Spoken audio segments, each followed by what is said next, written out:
փոքր տարիքից ցեղասպանությունի գիտելիքների հետևից մանավանդ գաղտնիք պարունակող նյութեր միշտ համոզված, որ թաքնված նյութեր կան, որ անպայման ուզում էի կարդալ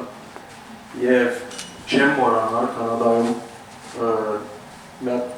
ուսուցիչ ունեի դոկտոր չէ, բարոն Դոլաբջան, որ ինձ այս գիրքի մասին ասել է փոքր տարիքից դեպի գաղթական, ասելով, որ եթե կարողանաս գտնես, անպայման կարդա, բայց 20-25 տարի տևեց մինչև գիրքը գտնեմ։ Եվ այդ գիրքը ես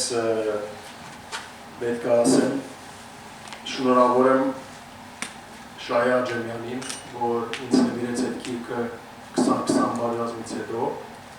Շահեի դունն էի գնացել 2021-ին, երբ իրեն հարցրեցի Շահե ինչ կարող անեմ, նա ասեց տարագը բացեց, գիրքը դվեց, ասեց արաս գիրքը կարդա։ Պայմանով, որ կարդալուց հետո 300 օրինակ պիտի դվես։ Եվ ես խոսքս պահեցի եւ այսօր ստեղ գտնվենք։ Նպատակս գիրքը բաժանել եւ հասանելի դարձնել նա։ Ինքը շատ հնարավոր գիրք է, ինչպես տեսնում եք, ինքը օրակիր է, այսինքն պատմություն չէ, հեքիաթ չի, մարդու օրական օրակիրն է, որ գրել է 1920-երու փրկական պանդում լինելով։ Եվ ինձ համար հետաքրքիր էր, որովհետև հենց հայն էր գրում, ոչ թե օդար մասնակետ, որ այդ ժամերին ականատես էր, այլ հայի աչքերով գրված օրակիր էր եւ ինքը գրել էր այս գիրքը, այս օրակիրը ոչ թե իր ընտանիքին կամ հարազատներին, այլ հայ ազգին համար էր գրել։ Ինքը հարուստ գիրք է, որովհետեւ մեջը կա շատ կարևոր նյութեր, ինչպես ասեցի, ես գաղտնիության հետևից էի, բայց ճիշտ ասած ինձ հետաքրքիր էր նկարները, օրերը եւ հատուկ անուններ, պատմություններ, որ գիրքի մեջ գտնվում են եւ հարուստ է նաեւ, որովհետեւ արևմտահայերեն է գիրքը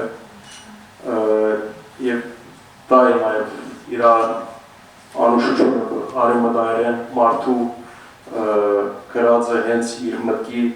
խոսքը գրած է, ոնց ինքը մտածել այդ բան։ Նաեւ հարազատ է, որովհետեւ այս գրողը տապարականը, որու անունն է Գևորգ Ալաջյան, ձերբակալվում է Իստանբուլ եւ իրեն կախարան ոտերը շղթայված դառնում են դեպի Անատոլիա, այսինքն Սեբաստիայից մինչև Դիքրանագերդ եւ անցնելով Ուրֆայից Կեսարիա եւ Կոնյա, ես վերապրեցի իմ անցյալի, իմ դալիքների պատմությունները, որ եւ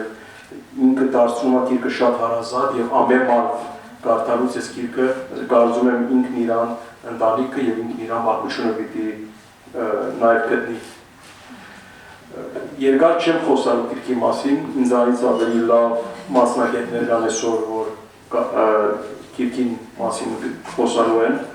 բայց մի կարճ պատմեմ ձեզ Գևորգ Ալաջյանի մասին, որ 100 տարի առաջ գրել էր այս գիրքը եւ այս գիրքը կարող ասեմ իմ կյանքից նախ մեկուկես տարի տևեց մինչեւ կարդամ, հեշտ չէր, գարժել չի, ինարեջ, բայց ամենակարևոր գիրքն է, որ կյանքիս մեջ կարդացել եմ, որտեղ նկարագրում է հայը, հայի տեսակը, Կաղապարը, Հայաստանը եւ այս մարդը իր կյանքով ցույց է տալիս, որ հայը դա լույսը, դա սովորական ազգ չի, ինքը անհնարը եւ հրաշք է գործում Թուրքիայի պանդում լինելով, ինքը դառնում այդ պանդում մենակ հայ լինելով, պանդի նայողը, պատկերացնում եք, մի հայ 640-650 թուրքի հետ, բայց այդ հայը դառնում է բանդի նայողը եւ կորզում է հրաշքներ եւ առանց շատ խոսալու այդ հրաշքներից իմ համար է մի հրաշքը, որ գիրքի մեջ անընդհատ բացվում է ինքը Գևորգ Կալաջյանը լեզուների մատչող մարդ է եղել, քուրդերեն, թուրքերեն, ֆրանսերեն, տարբեր լեզուներով եւ բանդում թուրքը կամ քուրդը, որ ուրիշ լեզու չէր հասկանում, այս մարդը Ֆանդարգյալ Գևորգը կարողանում էր լեզու գտնել, թարգմանել եւ մարդկանց միջև գամուշ լինել, տարբեր լեզուներ խոսալով։ Ուրեմն այս մարդը Գևորգ Կալաջյանը բանդում լինելով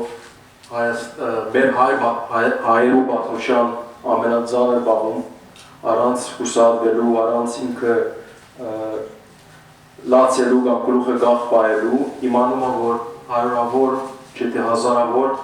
երեխաներ, աղջիկներ, տղաներ 10-11 տարեկան գտնվում են թուրքերի դունը կամ գեներալների, քյուրդերու, նաև հարեմների մեջ եւ փոխարեն մտածի ինչ ափսոս, ինչ կարող անենք, մտածում եմ, որ այս երեխաներում պիտի ազատի հիշեցնելով, որ ինքը բանդում է գտնվում եւ նույնիսկ օրակիր ունենալ է այդ բանդում կարող իրեն մահանազանալ։ Ինքը մենակ լինելով այդ 650 մյուս բանդարգյալների մեջ ամենաաստեցիկ բանդարգյալները, որ սաղեր լեզու էր գտնում եւ մի քանի անգամ ինքը շեշտում, որ ինքը լինելով ամենաաստեցիկ հայը կամ աստեցիկ բանդարգյալ այդ բանդում գար նաև մի ուրիշ հայ, որ տրկացած հայ էր, անունը փոխած, կրոնը փոխած, ամեն ինչ անում էր, որ չիմանան, որ հայ է եւ թուրքերին ուրախ բայելու համար անունը Իսմայել Եսիմին էր փոխել եւ ամենաջնշված լավ չվերապերվող բանդարգյալներ այդ հայը եւ ինքը միշտ ցույց էր ուզում տալ, որ մենք մեր ամենամեծ սխալը եւ գիտի մեր շեշտում է, մեր ամենամեծ սխալը, որ մենք մեր թշնամին կամ մեր հարևանին թուրքին չենք ճանաչում լավ, բայց վերջում ինքը նշում է, որ մենք կարող ենք թուրքին լավ չճանաչենք, բայց թուրքը մեզ լավ է ճանաչում եւ ինքը մենակ այդ 650 թուրքի հետ ինքը իր աստեցիկ դեր ունենալով ցույց է տալիս, որ այո թուրքը հաստատ իմանում ով է հայը եւ հայը ինչի է կարող։ 100 տարի հետո հավաքված ենք Երևանի, Հայաստանի մայրաքաղաքը, մի գիրքի մասին ենք խոսում, որ 100 տարի առաջ է գրվել եւ Էլի Շահե Աջեմյանը հետ ինձ գիրքը ես չտար, կարող այսօր չհավաքվեինք, Շահեն մեծ հարգանք ունեմ իրեն համար, ոչ միայն որովհետև ազատամարտիկ է, այլ սպիրկահայ ազատամարտիկ է եւ իմ համար ավելի հարազատ է դա, որովհետև դեպի Հայաստան, Հայաստանի վերադարձ, Հայաստանի գաղափարով վերադարձած զինվոր է ասկի եւ ինքը հասկացած էր, որ ինձ ասեց 300 օրինակ տպագրեք, որովհետև այս գիրքը իրոք յուրահատուկ է եւ մեր ասկի կարամ ասեմ ուժեր զենքն է, զենք, որովհետև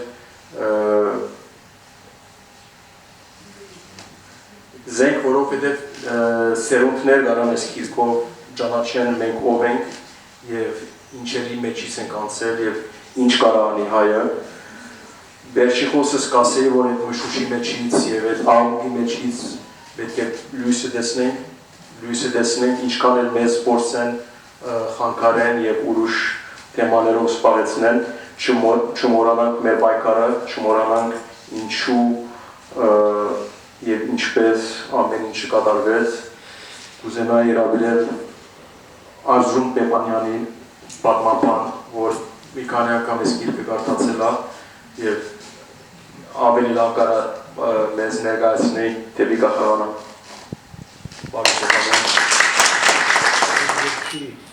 Ներկայացումը ես համարում եմ կարևոր ճակատագրական ու նաև միստիկա եմ տեսնում սրա մեջ, որովհետև այսօր մենք խոսել ենք մի մարդու մասին, ով ապացուցեց, որ անհնար ոչինչ չկա, ով ապացուցեց, որ հայը կարող է իսկական հայը չճկվի, չնահանջի եւ ամենաբար իրավիճակներից է լուծում գտնի։ Եվ ես իմ խոսքը փորձել եմ կառուցել հենց այդ տեսանկյունից։ Բայց նախ ուզում եմ մեզ բոլորի շնորհավորենք այս գրքի վերահրատարակումով ու նաև շնորհակալություն հայտնենք Ռաֆին այս կարևոր գործի համար։ Ես ինքս այս գրքին ծանոթացել եմ Շահի Աջևյանի տանը, մի քիչ ավելի շուտ 12-13 թվականին հաճախակի հյուրընկալվում էի իրենց տանը, ելի այսպես իրենք գիտեն, որ ես որոնումների մեջ եմ, թե ինչ է կատարվում Հայաստանում, ժողովրդի հետ ինչպես կարելի է ժողովրդին դուրս բերել այս իրավիճակից, ես համակարգեր էի մտածում, գրքեր էի գրում, եւ այդ գիրքը, այդ բազմաչարչար, բազմամոչ ինձ ցույց տվեցին, ասեցին, կարդաք է շատ օգուտ կտա, եւ կարդացի եւ հմայվեցի, եւ ավելի շատ ինձ գրավեց այն, որ ես տեսա այդտեղ մի կերպար, մի տիպար հայի, որին կարելի է ցույց դնել, որպեսզի մենք կարողանանք, ասենք, այդ ընկճված ժողովրդի ոգի կանգնեցնել։ Դա 12-13 թիվներ, այնքան էլ մենք ընկճված չէինք, բայց ասենք ես խոսքերը տեսնում էի եւ տեսնելով այդ կերպարը ես ինձ հարց տվեցի, լավ, ես իմացա Շահին գիտեր ինչպես անենք, որ ավելի շատ մարդ իմանա, որ այսպեսի հայ կա, այսպեսի իրավիճակ կա եւ այդպեսի բարդ իրավիճակներից կարելի է ելք գտնել։ Եվ վերելք միության ջանքերով, որը ես եմ հիմնադրել, որոշեցինք գրքի արևելահայերեն տարբերակը ընտրովի, հավաքել եւ տպագրել։ Բավական ծանր գործ էր, այդ գործը ես էի անում, դրա համար ասացի մի քանի անգամ կարդացել, այնքան շատ են այդ դրվագներ, այս ամբողջը արևելահայերի վերածել էր մի ծանր գործ էր, նաեւ հնարավորությունների հարց էր, էսի նահորեջ տպագրելը, ու նաեւ այնտեղ կային արևմտահայերեն բառեր, որ ասենք ինձ անծանոթ էին, բացի այդ ինքը օգտագործում էր թուրքերեն բառեր 1926 թվականին, որ էլի ինձ անծանոթ է եւ ես մարդկանց էի որոնում երկար ժամանակ, որ ինձ ասեն իմ ընտրված հատվածների այդ բառերը ինչ են նշանակում, եւ դրա շնորհիվ կարողացանք այդ գիրքը մի բերել 500 օրինակ մենք տպագրեցինք, նվիրեցինք, տարածեցինք, 3 անգամ գրքի այսպես շնորհանդես ենք արել, մի անգամ Նարեկացի միությունում, մի անգամ Իսահակյանի անվան գրադարանում, մի անգամ Վանաձորի համալսարանում, այս վերջինը Սարգիս Հասպանյանի ջանքերով։ Գիրքը բոլորիդ էլ ուզում եմ հասել է, ես ձեզ չեմ պատմի, ընդհանրապես ուզում եմ ձեզ հրահրել, որ դուք այն կարդաք։ Ուրեմն, ինչ դրվագներ եմ ես առանձնացնում, որոնք ընդօրինակելի են այսօր, որ ասենք դա առանձին կետերով նշենք եւ ինքներս մեզ ասենք հայեր։ Տեսեք, մի հայ շատ ավելի ծանր պայմաններում գտնվելով, քան մենք ենք, տեսեք ինչպես չի նահանջի։ Ուրեմն, իրեն դատապարտում են Թուրքիայի Հանրապետության հանդեպ դավաճանության մեղադրանքով։ Իբր թե քրդերին աջակցել է որ ապստամբություն կազմեն։ Ինչ է թե ասենք իր նահանգից որտեղից էր ինքը, քրդեր էին եկել, ծանոթ հանդիպել էր մեր երկու անգամ, ինքը ապրել է Կոստանդնուպոլսի ինչ-որ կղզիներից մեկում։ Եվ դա հիմք ընդունելով իրեն դատապարտում են, դատարանում, եթե չեն սխալվում, մահապատիժ են սահմանում։ Եվ այս մարդը 30-31 տարեկան, որտեղ առանձնակի կրթություններ չուներ, բայց խելք ուներ, այ խելք ուներ, ֆորմում Ինքը դիմումները առաքում տարբեր հասցեներով, բարձր ինստանցիաներ, ինչպես ասում են, բողոքարկում էին դատավճիռը։ Եվ հասնում է նրան, որ փոխում են, դարձնում է 15 տարի բանտարկություն, բայց շղթայական։ Ու նաև 100 տարի կարծեմ ինքը պիտի լիներ սահմանափակումների տակ։ Այն դեպքում, երբ որ նույն թուրքերը դաժանորեն ոչնչացնում էին թուրք ազգության ինչ-որ մարդկանց, որոնց գաղափարապես, քաղաքականապես ինչ-որ համաձայն չէ այդ թվականներին։ Ասում են սրա, հետո, ինչպես նշվեց, իրեն պիտի տանեին Սեբաստիա, մի բավական 10 կիլոմետր ճանապարհներ ոտքով շղթայակապ, բացի շղթաները նաև գնդեր էի կապում, ծանր երկաթեր, որ այդ մատի չփախչեն։ Մինչև 75 կիլոգրամանոց այդ ամբողջը պատկերացնում եք, եւ ինքը թեթև քաշերը նկարից է վերելում է, այդ ամեն ինչը պիտի գնար։ Բավական 70 քանի 72 թե 73 համարներ։ պես կայք մի 100 հոգի, էլի ինքը սկսում է բողոքներ գրել, դիմումներ գրել, ես չեմ հիշում պատճառաբանությունները, որ ես կարող եմ վճարել, ինձ մեքենայով տարեք։ Եվ սա էլ է հաջողացնում ինքը, որ մեքենայով է գնում մի քանի թուր տտավարականների հետ հասնում է Սեբաստիայի բանտ։ Հասնում է բանտ, ինչպես նշեց Ռաֆին, 600-ից ավելի բանտարկյալներ, թուրքեր, քրդեր, չերքեզներ, գլխավորապես հանցագործներ, մարդասպաններ, մի քանի հոգեր ապստամբներ քրդեր եւ իրենց հայրենիքի դավաճանին են բերել քիչ է, ինքն էլ հայ է։ Պատկերացնում եք ինչ կլերել այս մարդու վիճակը այդ բանտում։ Այստեղ ասվեց, որ ինքը դառնում է բանտի նայողը, այո, բայց գիտեք ինչ տանջանքներով։ Իր օրագիրը ամեն օր ավարտում էր հատկապես սկզբի ժամանակ, ես գուցե վաղը ողջ չլինեմ, կամ իսկ կթունավորեն, կամ ինչ-որ ձևից կսպանեն, կամ ինչ-որ կմատեն, անընդհատ ինքը այս ապրանքների մեջ է, բայց այլի հայի իմաստությունը, խոհունությունը, համառությունը գործի դնելով այդ երիտասարդը հասնում են նրան, որ աստիճանաբար, մի պատճառ նշեք, աստիճանաբար ինքը սկսում է դառնալ հեղինակություն բանտի մեջ։ Ու մի կարևոր դրվագի վերուշադրություն դարձնեմ, ինքը շատ լավ է ճանաչում թուրքերին։ Եվ իր խոսքը կա, ասում է, եթե իրենք շատ են, դուք քիչ եք, ապա իրենք դաժան ձևերով ձեզ կճնշեն, խրուխտ կերպարանքներով։ Բայց ասում է, եթե իրենք քիչ են, հակառակորդը շատ, իրենք կսկսեն քսմստել, այսպես կոշիկները սրբել։ Եվ սա իմանալով ինքը այսպես մի տակտիկա է բանացնում, քրդերին հրավիրում է, իսկ նրանք քրդերին ճնշում էին, քրդերը քիչ են, քրդական ապստամբություններ եղել են, ես ամեն ինչ ասենք բացասական հասցեագրում էր քրդերի վրա, եւ այսպեսի մի սխեմա է առաջարկում իրենց մնալով գաղտնի, որ երկու հարգանի բանտ էր, հիմնական ժողովրդներն է երկրորդ հարգում, կազմակերպում է քրդերին ասում է առաջի հարկում դուք շատով եղեք, թուրքերը պային քիչ, կռիվներ սարքեք, հետո ձեզանից թող մի քանի ոք այդ աստիճանով բանդակները զբաղացնեն, որ քրդերը վերևից, թուրքերը վերևից ճիշտեն, դուք այստեղ կազմակերպեք, մենք աղմուկ կդնենք, ոստիկանները կգան, հարցը փակվի չեն կարողանա ձեզ ճնշել։ Եվ իսկապես այդպես էլ անում է, եւ դրանից հետո ինչ է լինում։ Թուրքերը սկսում են խեղճանալ, որ մի անգամ խեղճացեցին, սկսում են խեղճանալ։ Բացի դա, քանի որ ինքը հեղինակություն ուներ, թուրքերը գալիս են իր մոտ, խնդրում է, որ բարեխոսիր բանտի ղեկավարությանը, որ այդ մեր տղաներին, որ այդ բախումների ժամանակ ավելի խիստ բաժխուցել է, գցել վեղ բարվել։ Եվ ինքը նաև դրանց մոտ է դառնում հեղինակություն։ Հաջորդը կար բանտի ղեկավարություն։ Միջարից ասեմ, այս ժամանակվա Թուրքիայի այդ Սեբաստիայի բնակչության նկարագրություն ինքը տալիս է,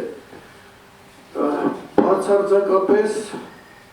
անօգտակար որևէ բանի։ Հայերից խլել են ունեցվածքը, գործարաններ, արհեստանոցներ, չեն կարողանում աշխատացնել։ Էլ օրինակ ասում են, այսքան էլ թուրք է մահացել, սովից են մահացել։ Չեն կարողանում հասարակ ալերաղած աշխատացնել եւ գնում են այդ մեր հային ումից որ խլել է, բերում են աշխատացնում են այդտեղ կամ պահակ կամ արհեստավոր, որ կարողանան ինչ-որ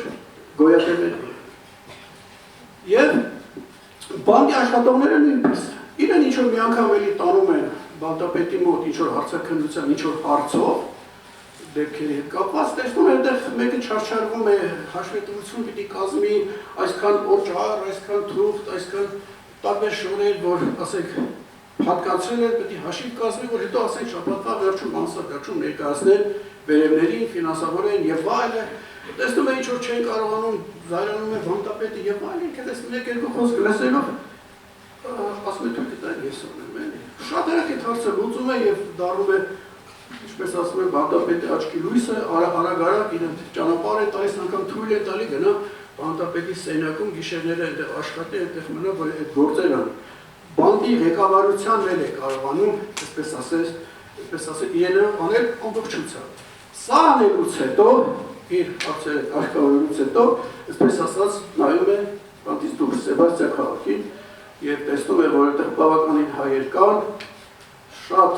վատ պայմաններում, նվաստացված, եղերից քիչ է անցել 26 թվականն է, այսպես անիրավ իրավունք չունեն, չեն կարող ոչ միտեղ բողոքել, թուրքերն էլ դեռ այդ տենդենսը կա իրենց մոտ, մի օրինակ է բերում, երբ որ հայ կինը որ ամուսին է կորցրել, տուն է կորցրել իր երեխաների հետ գնում է թուրք երիտասարդները հարձակվում են, ծեծում են եւ այլն անում են, երբ որ բողոքում են հայկնոջն են դրանք ներկայացնում իբր երիտասարդներին այլասերել է սեռական առաջարկներ հասկանում եք իրավունք ամբողջությամբ իր ձեռն էր նավաստացած, բախտեցած, ովքեր որ այդտեղ մնացել էին եւ Սեբաստիա քաղաք հայրի լուր է հասնում, որ բանտում մի հայ կա Սեբաստիա, որը եւ հեղինակություն է հանցագործների մեջ, այդ ավելի քան հեսա, եւ բանկի ղեկավարության մեջ, եւ այսպես ասած գլուխները սկսում են բարձրացնել հայերը, ով է սա։ Եվ սկզբից կանանց էր ուղարկում, քանի որ վախվորած էր, իրոք խալայք են գալիս, որ տեսնեք սա ով է, մարդը սկսում են շփվել եւ ինքը որտեղ եկանում է Սեբաստիայի քաղաքի վիճակի Տացում է ինչպես ես օգնում այս մարդկանց։ Հիմա ես մի դրվագ եմ առանձնացրել եւ ամեն հանդիպումներին էլ ասում եմ,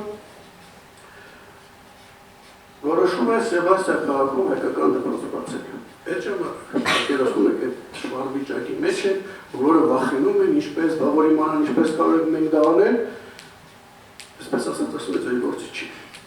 Գումարի կարիք կար, եղբայրը Ամերիկա վերապնում Դիմում են ամագ է գրում ուրիշ հասցեներով գումարը գալիս է և բիտուն են վարձում այդ տան մի քանի ուսուցիչներ են հրավիրում հայ իմիջարած ասեմ հայ կանայք մայանքի էլ արժանի երգերքի մեջ Սեբաստիայի ապրող հայ կանայք ավելի այսպես հայ քաչ պատրաստանում ինչ ուսուցիչներ են դառնում և բիտուն են վարձում հայ մարդը երեխա հետ գնում է փոքր Հասնում են այդ տան շենքին, իբր պատահաբար երեխան որ ձեռքը բաց է թողնում եւ պատում է տան։ Հաջորդ ծնողն է գալիս մյուս կողմից, իբր պատահաբար երեխան բաց է թողնում գնում է դպրոց։ 15-20-30 հոգի որքան թիվը չեմ հիշում, հավաքվում են այդտեղ, դաս են անցնում, երեկոյան նույնը։ Եվ այլի ծնողը գալիս է, պատահաբար երեխան դուրս է գալիս։ Սա ինքը որ հասնում է սրան, շատ մարդկանց վախը հաղթահարելով Բոլոր ասում են, բավոր իմանան չի լինի եւ այլը, ինչ եմ սա ես ասում, չեմ միշտ առանձնացնում։ Այսօր էլ մենք խնդիր ունենք մեր հայկական դպրոցը ունենալու, իրականությունը չնկարագրեմ տեսնում ենք։ Այսօր էլ մենք պիտի մտածենք մեր ազգակիր հատվածի, ես վստահ եմ բոլոր այս կարգի մարդիկ են, մենք ինչպես մեր դպրոցը ունենանք, որ մենք երեխաներին կարողանանք ճիշտ կրթությունը տանք։ Ու եթե որևէ մեկը ինձ ասում է Չտուքի չեն տա, կամ ինչպես դժվար կլինի, ես այս օրինակը բերում, ասում լսեք, կարող է դուք ավելի վատ իրավիճակի մեջ եք, քան բանտարկված, Թուրքիայում բանտարկված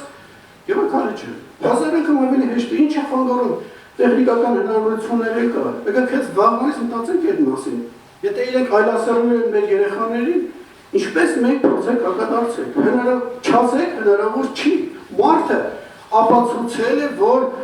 գոնե այդ խնդիրը լուծելու անհնար բառը չօգտագործեք։ Եվ ընդհանրապես իր կերպարը գալիս է ասելու, որ մենք միշտ էլ ասենք, անհնար բան չկա, ցանկացած խնդիր հնարավոր է լուծել, եթե ասենք մենք տրամադրված ենք դերը։ Որբերի մասին ասեց, այդքան հեշտ չի եղել, նախ եթե իմանայինք ինքը դատված է այնպիսի հոդվածով, որ եթե մի հատ է փոքր չնչին զանցանք արվեր իր կողմից, հոդվածը փոխվում էր գնում էր մահապատիժ։ Այս ամենը իմանալով այդ վախը սրտում անընդհատ ու դրան էլ գումարած օրագիր պահելով, որը գտնելու դեպքում արդեն զանցանքն է։ Հասկանում եք։ Այս ամեն ինչը անելով ինքը չի նահանջում, ինչպես ասում են աննկուր։ Էլի գրում է եղբորը Ամերիկայի հայությանը այսպես խառնում բանտից, հասկանում եք, որ գումար ուղարկեք, իրեն հասցեներ տալիս են, որտեղ կան երեխաներ, աղջիկներ եւ բավական երեխաների ինքը կարողանում է հանել Թուրքիայից եւ ուղարկել տարբեր երկրներ։ Սա եւս ցույց է տալի, որ անհնար չի։ Իսկ ինչ է մենք եւա որպես չունեն կամ երեխաներ չունեն, որ դժվարություններ ունեն։ Ինչն է խանգարում մեզ, որ ազատության մեջ ենք մենք էլ մտածենք այդ մեր երեխաների մասի, մեր մասին, որքանով ենք չվստահ, որ դրանց մեջ տաղանդներ չկա, որոնցով մենք վաղը պիտի պարտանանք։ Հաջորդ կարևոր քայլը, որ անում է բանտում գտնվելով, էլի շատերը կասեն հնարավոր չի։ Զգում եմ, որ չէ, Թուրքիայում հայությունը ապագա չունի, այն ժամանակվա Թուրքիայում, այն ժամանակվա քեշչենա շատ բաներ չի փոխել, եւ մտածում եմ մի պլան, ինչպես հայությանը տեղափոխել Հայաստան։ Դրա համար հարկավոր է պատկերի ունենալ, քանի հայ կա ինչ հաշվվածությամբ, որտեղ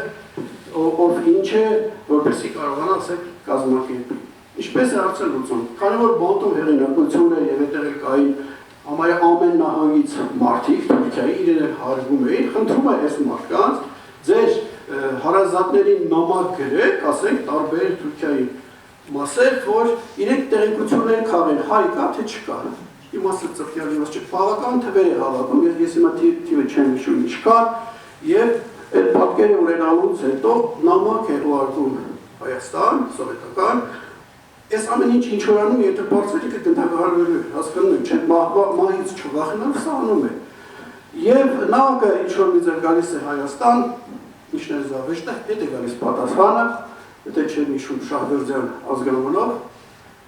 դրանք չգիտեն, որ այս մարդը բանտում նստած է, այդպիսի, ասենք, սպառնալիքի տակ։ Ասում են, լավ գաղափար է, բայց մեզ բացեք պատկերը, այդ մարդիկ ինչ ունեցված ունեն, ինչ կրթություն ունեն, ինչ կուսակցության են պատկանում, այսպես բար նետաղուսակ են տալիս, որ այս մարդը պիտի լավացնի։ Եվ այսպես ասած թվերը կախում, ես ինչպես դա անեմ, հազիվ մի կերպ կարողացել եմ այդ ամեն ինչը անել։ Հաջորդը Էլի մի կարևոր բան, որ ինքը անում է, բանտում այդպես բավական հեղինակություն դառնալով աստիճանաբար, բանտի տարածքին կից մի երկհարկանի առանձնատուն է լինում, հաջողեցնում է, որ դա տրամադրեն իրեն։ Կահավորում է և Սեբաստիայի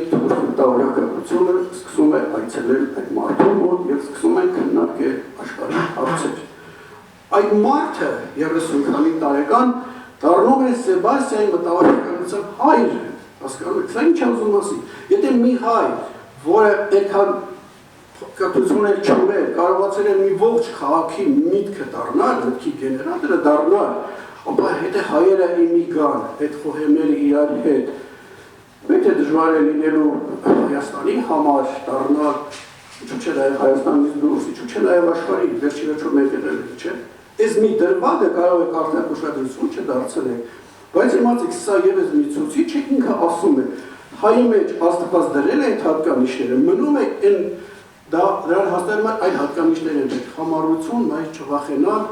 եւ այլն։ Այս ամենը անելուց հետո ինքը այս գործերի մեջ լինելով վերջի վերջո բռնվում է, այսպես ասած, բացվում է, որ ինքը այս կարգի ինչ-որ գործերի մեջ է, գործը գնում է ատյաններին և իրեն է կանչում են, պարզ է, որ ինքը պիտի բեռնի և իրեն կախել։ Ինչպես է ինքը հաջողացնում և հրաշքներ գործելով դուրս գալիս Թուրքիայից և գնում Ամերիկա, այդ արդեն իրքը կկարդակ, հետո կեմանել, դա ես չպարդել, ամեն մի քայլը իր հավատում է անհարատանի։ Հիմա, այսօր մեր վիճակը այդքան շատ չի տարբերվում այն վիճակից, որում ինքն էր։ Ինքը գտնվում էր մի երկրում, որի իշխանություն իրենը չէր, ինք ազատություններ չուներ, զուգահեռ հասկացրեք և եթե իրեն համարենք այդ բանտի միակ ազգակերը իր դեպել գրողներ կային, հիմա մեր ազգակիր հատվածի դեմ օտար որոշակի ուժերի կողմից գնում է դաժան պայքար և մեր խնդիրը պիտի լինի այդ ազգակիրներին բերելը։ Դրա համար օրինակը պետք, տիպար է պետք։ Ես գտնում եմ, որ Գևորգ Խալաջյանը հենց այդ տիպաներից մեկն է, որ այդ դժվար դաժան պայմաններում գտնվելով կարողացել է հրաշքներ գործել։ Այդ գիրքը տարածելով, ես որ ասացի 500 օրինակ տպագրել եք, իմ երազանքը դարձավ հեռուստասերիալ պատվիրելը, ունենալը այդ գրքի թեմաներով։ Շատ բան պետք չի, ես այս համարյա սցենարը կազմել եմ, բայց եթե իր ամեն մի օրագրի ամեն էջը որ վերցնում եք, մի սերիալի նյութը, որ ավարտվում է այսպես ցնցող բառերով, ուծե ես վաղը այլևս ողջ չեմ լինել։ Այդ սերիալը եթե մենք կարողանում ենք ստեղծել, դա լինում է և մեր այցեքարտը աշխարհին, որ ահա ինքն է հայը, սա մեկ, երկրորդը մեզ համար է դառնում օրինակման տիպար, որ նայեք և ասեք չէ, հայի ընկճվել չկա, հային ջարդվել չկա, եթե մի հոգի կարողացել է այսքանը անել, մենք որ տասնյակ հազարներ եք իրական հայեր, մենք են կարող ենք հրաշքներ գործել։ Սկիրքը բադաղմամ իմ ցերտնանց Տարիներ առաջ Ֆրեզնոյում դարեց մի հայ մարդ մահացել էր։ Ամերգացի իր տորնիկը ծունված, ամերգացի։ Դունը տադարգում է սնդուկներով թիրք աղբերներում։ Էտներից եմ տեսել։ Երբ կարդացել եմ առաջի անգամ, մի քանի օր գիշերները չեմ կարողացած քնել, բա ետքը, հետո, ինչը, շատ անգամ արդասվել է։ Ուրեմն, ես իմ տարիքիս կարդ նարդի խաղալ չգիտեմ։ Ունեցել եմ մեծ գրադարան Ամերիկայում հայկական գիրքեր շատ եմ կարդացել։ Բոլոր գիրքերը մի կողմ, այս գիրքը իմ համար յուրահատուկ տեղ ունի։ Բոլորս գիտենք, մինչև 1915 Արևմտյան Հայաստանի պատմություն, ցեղասպանությունը վերջացավ։ Այս գիրքը կպատմի ցեղասպանության ետքը իրադարձությունները Թուրքիայի Հանրապետության մեջ։ Այս գիրքը կպատմի Աթաթուրքի գերդոդությունները։ Այս գիրքը շատ բաներ կպատմի, չեմ ուզել երկար խոսել, վստահ եմ ինձանից և ընկեր Պրուդյանը կպատմի, թե ինչպես այս գիրքը ներկայացրել է Հրանտ Տինքին և Հրանտ Տինքին ուղեղը կանտնել է։ Դարիներ առաջ այս գիրքը ես ներկայացրեցի նաև ողորմած Սարգիս Հացմանյանին։ Իր հետ նպատակ ունեինք այս գիրքը թուրքերենով հրատարակել։ Չստացվեց։ Մի քանի տարի առաջ Ռաֆին դրեց այս գիրքը, ասի պիտի կարդաս, իմ երազանքն է, որ Հայաստանի մեջ քոնե մի քանի 100 գիրք տվի, ակադեմիականներում, պատմաբաններում, թրքակետներում, այս գիրքը կարևոր է։ Եվ այսօր իմ երազանքը իրականացավ։ Ես գիտեմ, այս գիրքը ով կարդա, մի 50 հոգու, 100 հոգու էլ պիտի պատմի այս գրքի մասին։ Շնորհակալություն Ռաֆի։ Չեմ ուզել երկար խոսել։ Ընկեր Սրուջյան, ընկեր Վաչե, համեցեք, շարունակեք, մնացածը միադել շարունակեք։ Այս գիրքը երիտասարդ կարդացել ես, անցյալները ինձ ասին, Սեպաստիացի եմ, չէ՞։ Խարպերցի թե Սեպաստիացի։ Խարպերցի։ Ինձ ասեցի, այս գիրքը, որ առաջի անգամ կարդացել եմ, ճիշտ հորս պատմածներն էր։ Խնդրեմ։ Այդը ունեցա, ոնց այս գիրքի մասին կանում խոսք ասելու։ Նախ կուզեմ քանի մի խոսքով բնութագրել այն պայմանները, որ այս թեփքերը դերի ունենան։ Թուրքիան ավելի Օսմանյան գասությունը առաջին համաշխարհային պատերազմի մասնագից առանցքի ուժերում գողքին Գերմանիո և Ավստրո-Հունգարիո միասին բարձրացավ այս պատերազմի 18-ին հոկտեմբերին Մուդրոսի զինադատարով պատերազմը վեճ կդավ և Թուրքիան բարձրացավ էր պաշտոնապես առաջին համաշխարհային պատերազմին, որում ընթացքին Թուրքիո պանթուրքիստական ղեկավարությունը իդիհադական հաջողած էր բնաճնչել հայության մեծ մասը Արևմտյան Հայաստանի մեջ, որ այսօր իրենք կսիրեն ոչել Անադոլու և երբեմն Հայաստանի մեջ կարգ պատմաբաններ հիմարաբար և թութակաբար Արևմտյան Հայաստանի մասին խոսելու ընթացքին զայն կոչեն Անադոլու, Արևելյան Անադոլու։ Ադուշված։ Պատերազմը վերջացավ Օսմանյան գասության բարդությամբ և հարաճիգա ամիսներում թուրքական բանակեն խումբ մըսպաներ գլխավորությամբ Մուստաֆա Կեմալի այս բարդության չհանդուրժեցին, այս բարդությունը չհանդուրժեցին եւ հավաքվելով իրենց համախոհներով Սեպաստիո մեջ, որ իրենք գոչեն սվազի մեջ համակումար գազմագերբեցին, որում իբրև արդյունք հայտարարեցին գաղտնի սկզբունքներ, որոնց մե ամենահիմնականը այն էր, որ անխախտ պետք է բահվի Թուրքիո հողային ամբողջականությունը։ Այսինքն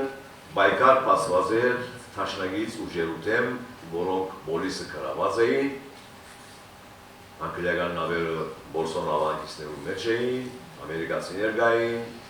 այլ թաշնագից ուժեր գային, եւ ուրեմն պետք է բայկար մղվեր թաշնագից ուժերու դեմ։ Իրենց բնական թաշնագիցը կեմալականներու բնականաբար դարաշրջանի եւ համաշխարհային քաղաքական թատերապեմի վրա նոր ի հայտ եկած խորհրդային իշխանությունն էր։ Եվ խորհրդային իշխանությունը ամեն ցևով օժանդակեց կեմալական իշխանության, որովհետեւ գարենա բայկարի թաշնագից ուժերու դեմ արևմտյան իմպերիալիզմի բուժվայական, չգիտեմ ինչի եւ այլն իրենք պրոլետարիատի հաղթանակի, հեղափոխության հաղթանակի գաղափարներով դոկորված են։ Սա իրենց բարերն է։ Եվ այս խորհրդատվության զոհ գնաց դժբախտաբար Հայաստանի նորածին հանրապետությունը եւ ցակեցավ եւ կեմալական զորքերը Կազին Կարաբեկի գլխավորությամբ 1920-ի սեպտեմբերի վեճերուն հարձակեցան Հայաստանի Հանրապետության։ Մնացածը գիտենք այդ մասին չէ։ Հայաստան խորհրդայինացավ։ Եվ ուրեմն կեմալական ուժերը այս անգամ նույնիսկ Թուրքիո մեջ փորձեցին ամրապնդել իրենց թիրքերը։ Եվ Գիլիգիո թեփքերը հաջորդեցին, Գիլիգիան բարձրացավ կեմալական ուժերու ճնշումին տակ, նաև ֆրանսացիներու որոշ չափով շատ հստակորեն թավասրական եւ թավաջանական քայլերու կերումով Աջանը, Ադանան, Տաբը, հատկապես Մարաշը ենթարկվեցան երկրորդ գոտորածին եւ Գիլիգյան եւս բարգավեցավ հայրուտները։ Արխիվները ցույց կտան արխիվային նյութերը, որոնց ես անցամ ծանոթանալու առիթ ունեցած եմ, ինչ հանգամանքներու մեջ վերջին ուշարդի իրայլի է խոսի։ Այնքան թավացրամիտ եղած են ֆրանսացիք, որ Մարաշի մեջ ուրեմն օրմը դեղի գունենա Մարաշի նշանավոր հայ ընտանիքների ներում դոկտոր Խրլակյանի որդուն գապտստեր վսագի արարողությունը եւ ուրեմն օրվա կնքահայրը, որ եկեղեցի մեջ պիտի խաչը կրնե, Մարաշի ֆրանսական գայազորի հրամանատարն է։ Սա կդեղի ունենա, հարսանիքը դեղի ունենա, հաջորդ առավոտուն արդեն ֆրանսական բանակը փախած է Մարաշեն։ Այն նույն ֆրանսացի կոմանդանը կամ կոլոնելը, որ խաչը կրնած էր, Խրլակյաններու զավգին հարսանիքին, նույնիսկ չեր ասած իր մդերիմներուն, որ մենք աստեղ են պիտի խույս տանք, վաղ ցեք կխուն ջարին նայեցեք։ Կախնապար, վախկոդի պես փախան եւ մեզ առանցին սկեցին կեմալական ուժերուն աջ։ Սա վավերակրված է։ Ականադեսի վգայություն կա, ասում։ Արխիվներ կան, որոնք կգտնվին Երուսաղեմ, որսո հայոց պատրիարքարանի հավաքած արխիվներում մեջ, ասում, որոնք այսօր կգտնվին Երուսաղեմի բակի մեջ։ Եվ ուրեմն իրելու այս թրության մեջ կեմալական ուժերը իրենց թիրքերը ամրապնդեցին, Թուրքիան հռչակեցին հանրապետություն, Բոլսո պատրիարքը Զավեն արքիեպիսկոպոս Եղայարյանը ստիպվեցավ հրաժարի, ավելի միշտ իրենք հրաժարեցուցին, եւ ինք դուրս ելավ Բոլիսեն, կեմալական ուժերը մտան Բոլիսը եւս կրավեցին եւ այդ ձևով վերջ կդավ իրենց պայքար դաշնակիցներու դեմ։ Եվ ուրեմն առաջին հերթին պետք է ամրապնդեին իրենց ներքին գարելիությունները, կարողությունները իքորցնելով կեմալական ուժերը։ եւ հարազանքը սկսավ բոլոր անոնց նկատմամբ, որոնք համամիտ չէին իրենց քաղաքական վարպետության։ Եվ Գևորգ Հարաջյանից երբագալությունը գինա այս դեպքերու իրակության փովի մեջ։ Եվ որ քիքը գարտանք նախ Գևորգ Հարաջյանը ինքիր անձի մասին չխոսի, որ ով է, ինչ է, ունդեղեն է ինքը։ Պիտի ասպես կարծեք բադարիկներ թրցնենք, իր պերնենք կաշենք, ակցանով կաշենք ու հասկանանք ի վերջո, որ իր անունը Գևորգ է, իր ասկանունը, մագանունը Հարաջյան է, որ ինքը Էրզրումցի է։ Ուրիշ բաներ ալգան, որոնց մասին ինքը չի գիտեր, բայց պետք է այլևս խոսենք։ Թադելով առաջին հերթին իր լեզուն որ գործած է այս օրակիրը գրելու, Գևորգ Հարաջյանը եղած է քրակետ անձնավորություն։ Ենթացեմ ունեցած է պարսակում գործություն։ Այն շքեղ հայերենը որ գործած է ինք, շքեղը իրապես պարսակում գործությունը ստացած մեգումը հայերեն է։ Երկրորդ, իր քաղաքական մոդեցումը, որովհետև ինչ որ ինքը քայլեր արած է, որոնց մասին բադարիկներ ճարած պարոն Բեմանյանը մեզ շատ հետաքրքիր ձևով ներկայացուց, ասոնք բոլորը գուկան ներքի քաղաքական աշխարհը։ Եվ ինքը այդ քաղաքական աշխարհի մեջ թրզված անձնավորություն է եւ նաեւ եղած է այդ քաղաքական աշխարհի գործիչները մեկը։ Վարս խոսքով ինքը եղած է տաշնացակ։ Եվ իմ ենթադրությունս այն է, որ ինքը առնչված է Նեմեսիսի գործողության հետ իբրև դեղեկահավաք, որովհետև ինչ որ գտեսնենք իր գործունեությունը բանդի մեջ, այդ մագարտագի, բարձր մագարտագի, հետախուզող գործիչի մտածողությամբ է, որ ինքը գործած է թրկական բանդի մեջ։ Որևէ մեկը չէր ինքը։ Եվ հետակային նաև իր անվան շուրջ ստեղծված այս խորհրդավորությունը ինք չէ բացահայտած իր ով լալը, ինչը լալը, որովհետև ինքը շատ հավանաբար գնա թիրախավորվի։ Ինքնին պաշտպանելու համար կորզած է այս զազգանունը, թափառական։ Եվ դարօրինակ է, երբ որ ես Ամերիկա ապրած ժամանակս, Բոստոն ապրած ժամանակս մեր հին դարից ընկերներուն հարցուցած եմ, որ թափառականը ճանցած եք, ինչ է իր անունը։ We don't know, sir. His name was թափառական, չենք գիտեր, իր անուն թափառական է։ Նույնիսկ ապներ միջավայրի մեջ մարդիկ զինք ճանցած են, իբրև թափառական անունով զինք ճանցած են։ Ոչ թե իբրև Գևորգ Հարաջյան։ Այս գիրքը արժեք ունի այսօր ոչ միայն մեր բադմապաններուն և օրենստիրներու համար, այլ նաև հայ քաղաքական ղեկավարության համար։ Երբ որ գսեմ հայ քաղաքական ղեկավարություն, ուզեմ շատ հստակ լալ խոսքս չվերապերիր այսօրվա իշխանավորներուն, որոնք քաղաքականները բացարձակապես ոչ առնչություն ունին, ոչ ամերասկային արժեքներու հետ առնչություն ունին։ Չեմ դիրել ձեր համագրակներ, հագագակներ, ուրեմ բայց ես ինչ որ գմտազեմ ադիքս։ Շատ կարևոր է այս գիրքը բադմապաններուն և հայ քաղաքական մտածողության համար։ Եթե այս գիրքը քաղաքական արժեք չունենար, կներեք ես այսօր հոսպիտի չլայի այս գիրքի մասին խոսում։ Ինձի համար իմ համոզումովս հայ քաղաքական, հայ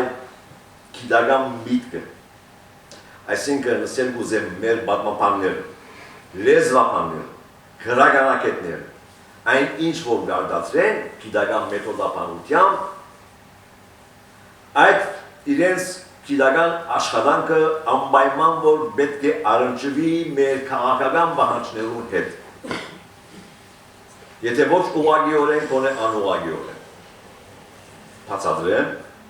եթե մեկը փառպարակետ է օրինակի համար, եթե մեկը արևմտահայերենի զանազան փառպարներուն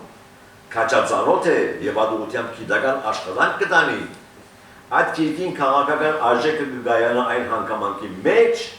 որ արևմտահայերենի հայ լեզվական մշակույթը եւ մանավանդ լեզվամտածողությունը այնքան զարգացած է, որ անհրաժեշտ է պահպանել, որովհետեւ ադիգա հարստություն է Եվ իբրև այդպիսին նաև գարնջվի Արևմտա Հայաստանի հետ, որում նկատմամբ մեր ժողովուրդը դակավին կմնա պահանջատեր։ Մենք այդ պահանջներն չենք գնալ հրաժարվել։ Այս ծևով փորձեմ բացատրել, այսինքն փորձեմ բացատրել։ Քարով թափառականի այս գործին մասնահատուկ կերպով իր գործելու հանդգնությունը եւ Թուրքիո մեջ այդ տարիներուն 20-ական տարիներուն ստեղծված իրադրությունը շատ հետաքրքիր զուգահեռներ մեր մեջ կստեղծի։ Ինքը լավապես մոդել կնկարագրե այդ underground-ը։ Այսինքն գետնի դակ չերևացող Թուրքիան կնկարագրե ինքը։ Եվ այն աշխատանքը, որ ինքը դարած է հետախուզական աշխատանքը, սվազի եւ 4 կողմի խաբերտի այդ նահանգներուն, քաղաքներուն մեջ շատ հբանցիկ աշխատանք մնացի ի վերջո իր հավաքած վիճակագրական պատկերը, որ 45,000 հայություն գոյություն ուներ։ Ինք 45,000 հոգի մասին խոսի։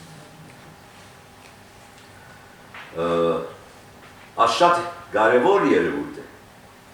Շատ կարևոր երևույթ է ու մեզի գնամ մտածել դա, որ լավ հայությունը, հայության ղեկավարությունը, որը սպիրկի մեջ 61-ին առաջ ատկեվեջ, երբ որ խոսեին և գսեին, որ Արևմտա Հայաստանը ամայացած է, մարդ չէ մնացած Արևմտա Հայաստանի մեջ։ Չէին գիտեր, որ հոն հայություն կա, իրենք լավ գիտեին, որ հոն դակավին հայություն կա։ Սակայն այդ հայության փշրակներուն, գոդորակները պաշտպանելու համար պետք էր այդպես ասել, եւ ոչ թե թեմերեն հոխոտալ, որ այո, այսօր Թուրքիո մեջ կապին այսքան հայեր մեր նահանգներում մեջ տտտտտ։ Ադոր քաղաքական շահը ուր էր։ Մենք այդ ձևով այդ ժողովրդի մնացորդացին ֆիզիկական կորությունն կվնասեին, կվտանգեին։ Ձևական դատավարությունները դերի ունենային։ Շարքով կշարվեին բոլորնալ, ներկայության ստուգումը գլար, Հասանաուլի Մուստաֆա օրնագի համար, անիկը բոլոր հազր ներգա, Մոհամմադ չգիտեմ ինչ, հազր ներգա, ու թադավորը ոտքի ելե, նրանք է իդամ, ասին մահաբադիր։ Եվ որ գարտացի, հիշեցի հորս նկարակրազները, հայրս տնած է խարպերտ, 1919-ին, ցեղասպանություններ ժողովրած Նազարեթին դղան, Ռուդակորս Նազարեթին դղան է հայրս։ Եվ ուրեմն այս թվականներում հայրս կնկարակե մենք փոքր երեխա էինք, մեզ է քաղաքի մեջ աստեսակի թադավարություններ գլային։ Եվ հայրս մեզի պատմած է, թե ինչպես այդ թադավարությունները եւ կախաղան հանելը դեղի ունենար։ Հայ եւ նման ճիշտ էր, այնպես ինչպես որ նկարագրված է Քևոր Քալաջյանի գոմե Թափարագանի գոմե ասկիպի մեջ։ Հայրս ասկիպի ծանոթ չէ եղած, ասկիպի չէ գտած։ Բայց հորս նկարագրածին հայ եւ նման նույն բաները հոս կհանդիպի։ Հետևաբար ապացույցը ավելի, որ Քալաջյանի նկարագրությունները ճշգրիտ են եւ մանավանդ քիդական են։ Այսօր մեջ կգայանա նաեւ իր քիրքին քաղաքական արժեք։ Ու կարևոր է որ այսօր մեր պատմաբանները եւ մեր քաղաքական մտքի առաջնորդները, մեր մտավորականները այս քիրքը լավ գարտան ու ճիշտ ընկալեն, որովհետեւ մենք ավելի լավ կարենանք ճանաչել, թե ով է Թուրքիո ղեկավարությունը, էլիտա այսինքն, անհատի մասին չեմ խոսում։ Ինչ մտակարույցով առաջնորդվի Թուրքիո ռազմաքաղաքական էլիտ։ 100 տարի է բան չփոխ։ Սևերը փոխված են, էությունը մնացած է նույնը։ Այս քիքը որ գարտակ կհամոզվի կատով։ Եվ այսօր ոչ ոք թող համարձակի մեզի թասրել դար, որ այսօր Թուրքիան փոխված է, Թուրքիերը քաղաքագիրտ են, իրենք ալմարդ են, մեզի վես, իրենք ալ իրենց համագրակները, հագագանքներ ունին, ասկը սիրեն, ան չեն սիրեն, դոլմագը սիրեն, մեզի վես, Մեզ որ լավ գերմաններ են իրենք ալ, իրենց ատարգայել են նստիր, հացուտել, ֆիլմ արտացել միասին, համերքի էր տալ միասին, համերքներ ներգայացն էր միասին, որովհետև մագերեսայնությունը, որ գտիր է այսօր Հայաստանը ղեկավարող քաղաքական վերնախավի մոտ, ահավոր երբով գործանարար է։ Եվ այդ մագերեսայնության դեմ պայքարելու կարևոր զենքերը մեկն է նաև այս հադորը։ Թափառականի այս հադորը։ Վերջին նոտ մնալ սեմ եւ ավարտեմ։ Հրանտ ինքը իր սպանութենեն քանի ամիս առաջ էր եթե չեմ սխալի Լոս Անջելես այցելեց եւ այցելեց ասպարեզի խմբակրատունը, որը խմբակիր ես էի ասպարեզի այդ օրում։ Բավական երկար զրուցեցինք, շատ հարցերու շուրջ բնականաբար անհաշտ ծևով, անհաշտ ճիրկերով վրա էինք, ինք եւ ես, որ հասկանալի է բնականաբար, ես իր մեջ էի ակնկալել, որ հաշտակցականի դես մտածել, բարձր։ Եվ լյութը առնչվեցավ Թուրքիո մեջ ապրող հայրու կանային։ Ասի մոդս քիտ մգա, այդ օրունա քիտը իմ օրինակս գտնվել խմբակրական իմ կրասենյակից։ Ասի այս քիրկն ծանոթ ես, չէ ես ան։ Ասի այս քիրկին ետևը ցուցակներն են, թիվեր կան, 20-ական թվականներու, այս նահանգներու մեջ, կալաններու մեջ շատեր են ժողովրած հայության թիվի մասին։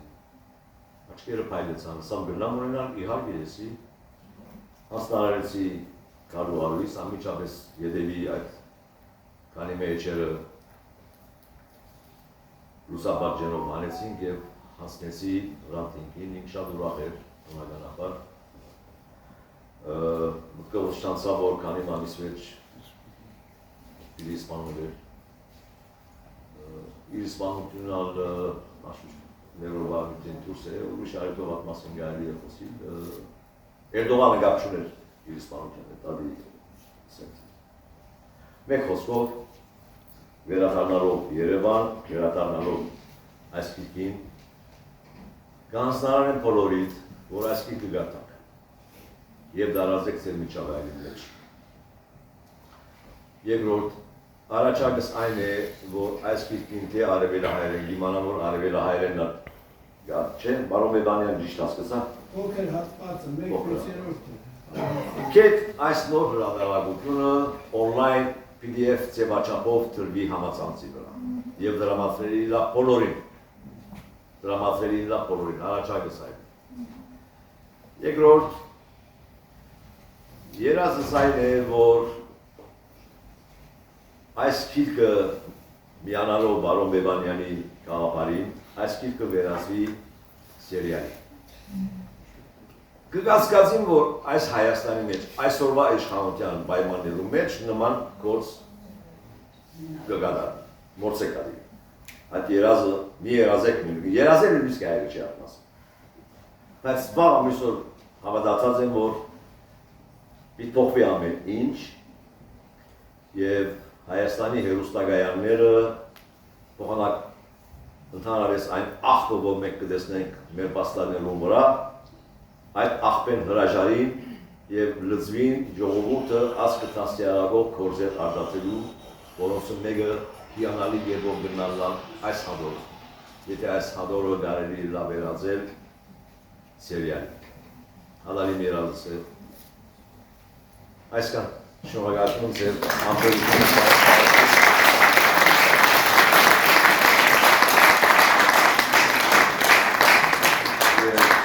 շնորհակալություն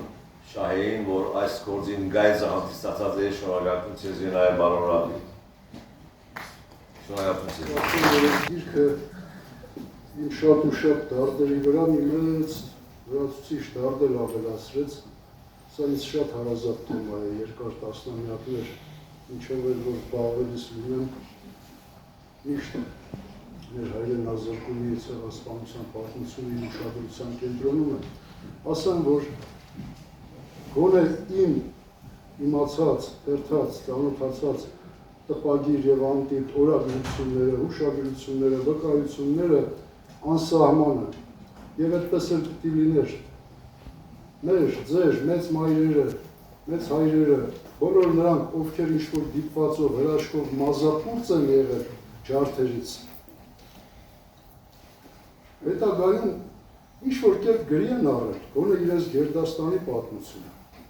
Ովքեր անգրագետ էին, մի գրագետի գտել են, խնդրել են, որ իրենց պատմությունը գրի առնի։ Անսահման շատ է վկայությունները։ Այլ բան է մենք որքանով ենք հաղորդակից դրան։ Ըստ երևույթին շատ աղոտ ենք հաղորդակից, որովհետև իր ցեղի ընդամենը 2 սերունդ առաջ տեղի ունեցածին գիտակից ժողովուրդը այսօր նորից ճագարի նման չի գնա թշնամու երախը։ Հասկանում եք, չի գնա։ Այս մեկը շահեկանորեն անհամեմատ տարբերվում է շատ այդ հարյուրավոր, հազարավոր վկայություններից։ Բացառիկ անձնավորություն է Գևորգ Ալաջյանը։ Բոլոր առումներով մի քանիսը թվարկեն։ Տեսեք, բացի պատրաստվածությունը, գրագիտությունը, կամքը իսկապես սրտոտ անձնավորություն էր։ Դա էլ որտեղից է գալիս այդ կենսագրական կցկտուր տեղեկությունները, որ մենք կարողացել ենք հայթայթել, Երզնկայի շրջանի Խնձորի գյուղը, փոքրիկ հայկական գյուղ, որտեղ ծնունդ է առել Գևորգ Ալաջյանը, շրջապատված էր արտաքինից 100-ից ավելի քրդական գյուղերով։ Ներսից էր քրդական միջավայր, որովհետև 150 ընտանիք հայկական էին, 180-ից 200 ընտանիք էր քրդական էին, այսինքն քրդական միջավայրում եւ գործի բերումով, նվիրումի պարտավորության բերումով որպես բանահավաք եւ ուսուցիչ շարունակ արևմտահայոց գավառներում շրջում էր, 5 մատի պես գիտեր բոլոր մեր գավառները, նույնիսկ գիտեր մեր ճանաչված երևելի գերդաստաններին տարբեր գյուղերում բնակվող։ Այսինքն մինչև այդ աղետը բուն 15 թվականի ցեղասպանությունն ու հայրենազրկումը ինքը արդեն տիրոջ իրավունքներ ուներ, անսահման տեղեկատվության էր տիրապետում իր դժբախտ ցեղակիցների մասին տոհմ առ տոհմ, գյուղ առ գյուղ։ Եվ գիտենալով, որ ինքը դիպվածով ողջ է մնացել, մազապուրծ է մնացել, այդ գիտակցումով, լինելով նաև գիտնական իր խառնվածքով, օրագրությունը շատ կարևոր բան է։ Մշտապես թուղթն ու գրիչը իր ձեռքին է եղել։ Մինչև ձերբակալվելու ընթացքում էր, մինչև այդպես դժոխքի պարունակներով իրեն անցկացրեցին պահանորդները, ոստիկանները, նախ այդ ճիվաղային ածյանը, որը կոչվում էր անկախության ածյան, եթե սիրտ ու ժամանակ եք ունենալու թերթեք, ինչ է այդ անկախության ածյանը, որևէ հանցագործ կլինի քաղաքական թե քրեական, երբ որ իմանում էր, որ իրեն պիտի տանեն անկախության ածյան, շատերը այդ ահից տեղում մահանում էին, կթերթեք կկարդաք։ Դա մոտավորապես նման է այն բոլշևիկյան եռյակներին տրոյկա կսեին, որ 2-3 րոպե էր տևում, առանց քննելու միանգամից մահապատժի վճիռ էին արձակում, այդպիսի ատյան էր։ Եվ անհավատալի է, ինքը քաղաքական մեղադրանքում էր, 24 թվական արդեն հաստատվել է Պոլսում, բնականաբար առնչություններ ուներ, ուշադիր եղեք, ովքեր պատմությունից տեղյակ են, արդեն եղել էր քրդական առաջին խոշոր ընդվզումը, 24 թիվն է, քրդական միջավայրում արդեն ամրացել էր, հաստատվել էր այն մտայնությունը, այն համոզմունքը, որ իրենք գործիք են եղել թուրքի ձեռքը հայությանը կոտորելու գործիք, արդեն զղջումի ալիք էր բարձացել, և բնականաբար Հալաջյանի նման զորավոր անձը որոշակի առնչություն ուներ այդ ապստամբության հետ, այնպես չի, որ մեղադրանքը լրիվ անհիմն էր, այլ հարց է ինչպես այդ դժոխային ատյանում կարողացավ կախաղանից խուսափել, դա հենց իր հնարամտության, կամքի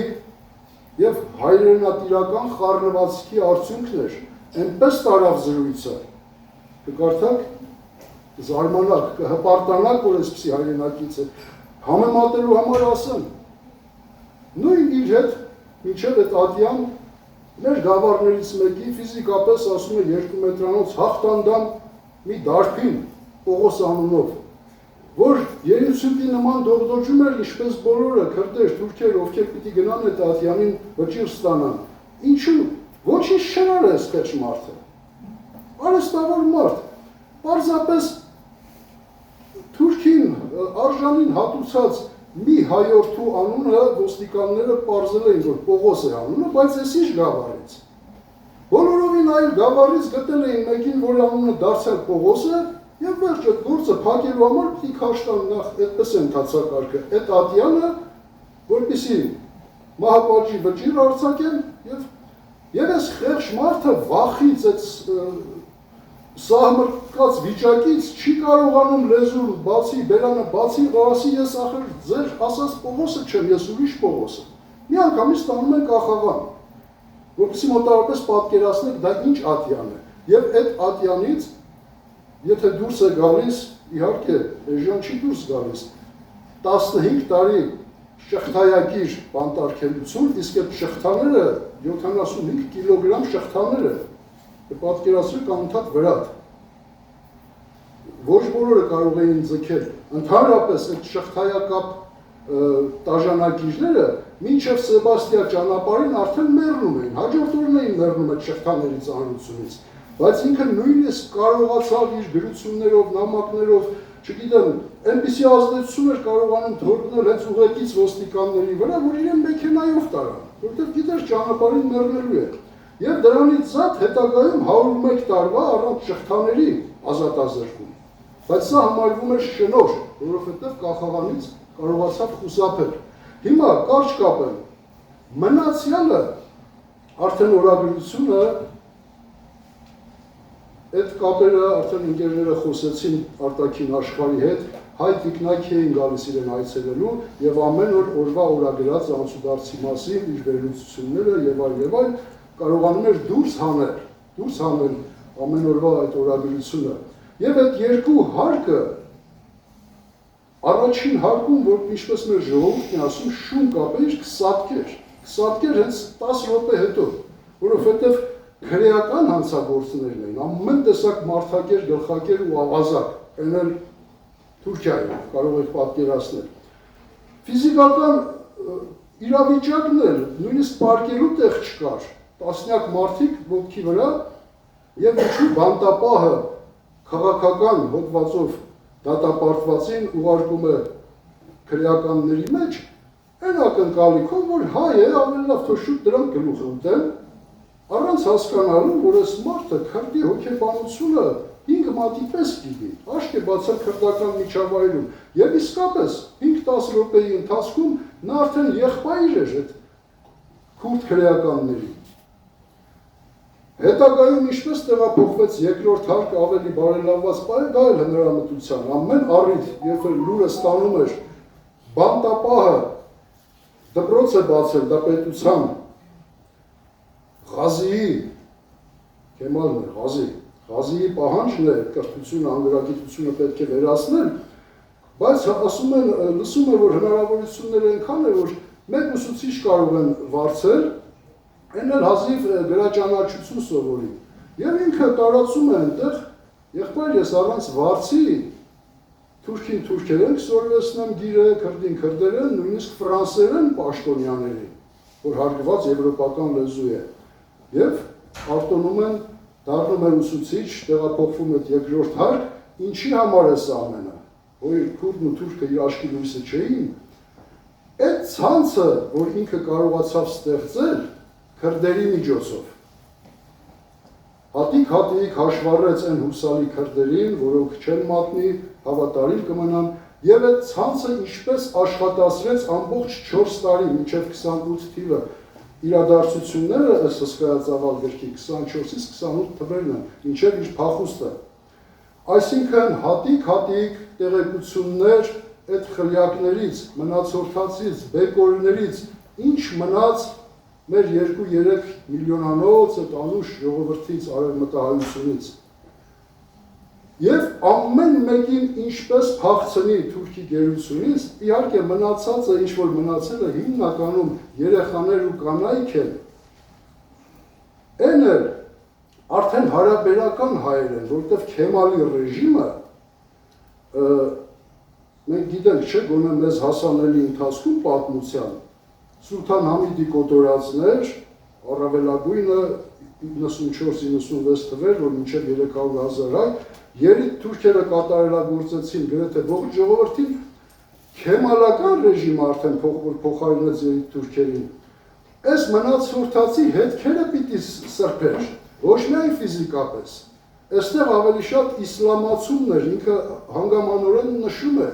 պիտի իսլամանակ, բայց որ մենք միամիտ ասում ենք, հա, Թուրքիա անուն վերցրեց, հավատքը փոխեց ինչ-որ երթումով, Ղուրանի վրա թլփատվեց, չէ, թուրքը այդքան միամիտ չի, դա բավարար չի։ Դու կարող ես խաբես ինձ, թլփատվել, մխպատվել, դա չի նշանակում իսլամանալ։ Դու պիտի ամուսնանաս թուրքի հետ, զավակներիդ պիտի թուրքական դպրոց տանես, իսպար մոռանաս հայերենն ու ամեն հայկական հայեցի բան։ Ահա, որպեսզի պատկերացնեք, այս ինչ տեսակ սրտի տեր մարդ էր, հատիկ նախ տեղեկատվություն հավաքել, հետո ինքը օգնության կարոտ, այդպիսի միջավայրում պայմաններում, մտածել ինչպես այս բեկորներին որպես վաղվա հայության սերմացու, ինչպես է դժողքից հանել, որպեսզի մի բուր մենք տոհմիկ բուն երկրի Արևմտյան Հայաստանի հայություն ունենանք։ Ամեն դեպքը մի հնարամտության արդյունք է, մեկը բերեմ ընդամենը։ Լուր են բերել, այս ինչ գիշերօթիկում հայ աղջնակ կա, որ տնօրենը արդեն որոշել է իր զավակի հետ պիտի պսակի կամ թե մյուս Թուրքի հետ պարտադիր։ Եվ ինչ լուր է հասցնում աղջնակին պայմանուհուն։ 2-3 անգամ դու տնօրենին եւ ուսուցիչների ներկայությամբ այսպես վստահություն ներշնչելով կասես, որ դպրոցի ճանապարհին թուրք տղաներ էին ինձ հետապնդում, վախեցա փախա։ Մեկ անգամ չէ, մի քանի անգամ։ Ինչեր դա պետք։ Հետո որ իր գործակից քրդերը հայուհուն փախցնեն եւ երկրից հանեն, տնօրենը այլևս ինքը վախենա աղմուկ չբարձրացնի, որովհետեւ աղջիկը իրեն զգուշացրել է մի քանի անգամ, իրեն կմեղադրեն, չէ՞։ Այդպես հատիկ եւ ինչ հաշվառեց այդ տիտանական անհնար աշխատանքի արդյունքում, հազիվ մեր այդ տոհմիկ գավառներում մնացել էր մոտ 45,000 հայ, 2.5-3 միլիոնանոց մեր արևմտահայ ժողովրդից, չհաշված պորսահայությունը, 80,000 պորսահայ։ Այդպես ամեն ընտանիքում մեր վերջի տասնամյակներին մենք սովորեցինք, չէ՞։ Հազարավոր նույնիսկ տասնյակ հազարավոր թուրքեր հանկարծ սկսեցին կծկտուր վկայել, որ մայրս հայ է, տատս հայ է, եւ այլ ինչու։ Ամեն ընտանիք գավառներում կլինի, որտեղ կլինի թուրքական, ամեն տղամարդ 1-2 եւ ավելի հայուհի էր պահում, եւ իր կրքերի համար, եւ որպես զավակներ, անսահման զավակներ արտադրելու հաստոց, թուրք զավակներ արտադրելու հաստոց, ահա թե ինչու էր թափառականը փորձում ամեն գնով դուրս կորզել այդ մնացորդացին եւ հանել։ Իմ բարեկամ Պեպանյանն ասեց, որ նա նույնիսկ կարողացել է մի զեկուցագիր պատրաստել եւ քրդերի միջոցով հասցնել խորհրդային Հայաստան, Շահվերդյան անունը տվեց, դա պատահական անուն չէր։ Նամուշ Շահվերդյանը Կոմիտասի աճյունը 36 թվին Փարիզից ոչ միայն Կոմիտասի, մենք մենակ այդ դեպքը գիտենք, որտեղ մեծահանճար Մինաս Չերազի աճյունն էլ, 2 աճյունն է բերեց, հասցրեց սովետական Հայաստան, այդ տեսակ նվիրյալ զորավոր մարդ էր, բայց խորհրդային կարգերում են էլ 30-ականներին այդպիսիք շատ քիչ էին, չնչին էին։ Ինչևէ, ամփոփեմ սիրելի բարեկամներ, պարտադիր կարդացեք, այսօր առավել եւս կարդացեք, որտեղ այսպես ասեմ, այս տեսակ հրատարակություններ մենք դեռ մոտ ապագայում էլ չենք ունենալու։ Գիտեք ինչու։ Ախր ամեն ինչից խոսվեց, չխոսվեց, որ 1 ամիս, 2 ամիս առաջ շրջանառվեց նոր Հայաստանի գրականության եւ արվեստի գեղագիտության հայեցակարգը։ Այնտեղ պարզ գրված է հայկական պետությունը, Հայաստանի կառավարությունը այլևս չի աջակցելու, չի ֆինանսավորելու այնպիսի թեմաներ, ինչպիսիք են ցեղասպանությունը, հատուցումը, վերաշխնդրությունը, չգիտեմ, Արևմտյան Հայաստանը, այդպիսի բաներ բարեբախտաբար դեռ չի ասում արգելված են, մերժված են, պարզապես չի անելու են պետությունը, եւ մեր հույսը մնալու է դիպվածի պատահականության վրա։ մենք պետք է Աստված կանչենք, որ մեր մեջ հայտնվի մի Շահե Հաճելյան, որը մտերիմ է Ռաֆիի հետ, որը ունի հնարավորություններ, եւ գզրոցից հանի այսպիսի մի գիրք եւ խնդրի ասի տպագրի եւ տարածի։ Միայն այդ միջոցներով մենք կարող ենք ունենալ այս տեսակ գրականություն։ Ցավալի բան։ Եվ երկրորդը, իհարկե, այստեղ ովքեր ներկա են, բավականին բան իմացան հեղինակի մասին։ Վաղը գուցե կմոռանաք մեկը մի քիչ շուտ, մեկը մի քիչ ուշ, բայց շատերը որ բացելու են, առաջին հերթին փնտրելու են, թե ով է այս թափառականը։ Այդպես է, չէ՞։ Նախ հեղինակի մասին տեղեկություններ կուզենա պոտենցիալ հնարավոր ընթերցողը։ Եվ նաև ինչի մասին է գիրքը, խորամուխ լինեմ ես 1000 էջի մեջ, թե չէ։ Դրա համար այս շքեղ որակյալ,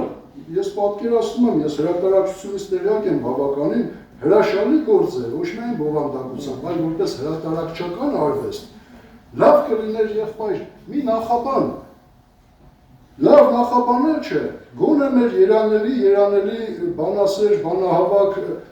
գրականագետ ունեինք, Արամ Ղանալանյան, 66 թվին դամբանական ճառ է ասել, մահախոսական հեղինակի մասին, Գևորգ Հալաջյանի,